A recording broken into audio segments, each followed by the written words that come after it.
মাননীয় প্রধানমন্ত্রী আহ্বান করেছেন যে প্রত্যেকটা বাড়িতে, সমস্ত ক্লাবে, সমস্ত সামাজিক সংগঠন, স্কুল, কলেজ, ইউনিভার্সিটি সব জায়গাতেই তেরঙ্গা পতাকা তুলতে হবে।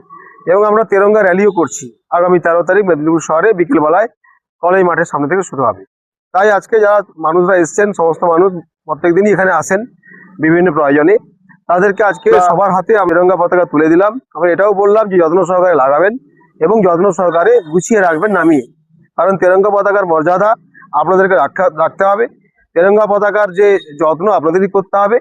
সেই জন্য সবার হাতে আজকে তেরঙ্গা পতাকা তুলে দিলাম। তারা সবাই খুব খুশি এবং তারা যত্ন সহকারে এই তেরঙ্গা পতাকা লাগাবেন এবং খুলে রাখবেন। দেশবাসীর কাছে একটাই বার্তা দেব যে ভারতবর্ষকে বিশ্বগুরু করতে হবে। ভারতবর্ষকে বিশ্বগুরু করতে গেলে আমাদের সবাইকে ইউনিটি বা এক থাকতে হবে, সবাইকে রাষ্ট্রহিতে কাজ করতে হবে, সামাজিক হিতে কাজ করতে হবে, সমাজ এবং রাষ্ট্রকে বিশ্বের দরবারে পৌঁছাতে হবে এবং আমরাই আগামীতে পথ দেখাবো বিশ্বকে।